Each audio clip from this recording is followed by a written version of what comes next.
এক গরিব কৃষক ছিল। তার একটি ছোট জমি ছিল যেখানে সে খেজুর গাছ চাষ করত।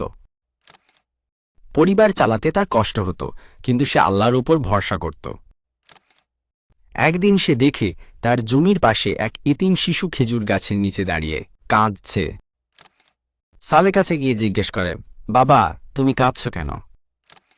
শিশু বলে, এই গাছ থেকে একটা খেজুর পড়েছিল, আমি তুলতে গিয়েছিলাম। গাছের মালিক আমাকে মারধর করেছে। সালেহ জানে গাছটা এক ধনী লোকের, যার হৃদয়ে দয়া নেই। সে সেই লোকের কাছে গিয়ে গাছটা এতিমের জন্য চায়। লোকটা বলে, এতিমের জন্য গাছ? না, সম্ভব না।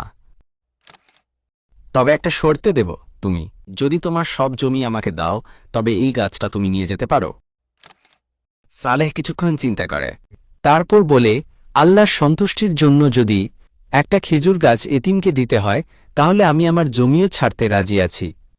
সে তার জমি দিয়ে দেয়। খালি হাতে ফিরে আসে, কিন্তু মনের ভেতর শান্তি। রাতে সালেহ স্বপ্নে রাসূলুল্লাহ সাল্লাল্লাহু আলাইহি ওয়াসাল্লামকে দেখতে পায়। তিনি বলছেন, হে সালেহ, তুমি দুনিয়াতে যে গাছটা এতিমকে দিয়েছ, তার বিনিময়ে আল্লাহ জান্নাতে তোমার জন্য একটি বিশাল খেজুর বাগান তৈরি করেছেন, যার প্রতিটি গাছ সোনা দিয়ে গড়া। সালেহ কেঁদে ওঠে। ঘুম ভেঙে যায়, কিন্তু হৃদয় কানায় কানায় ভরে যায় ঈমান ও ভালোবাসায়।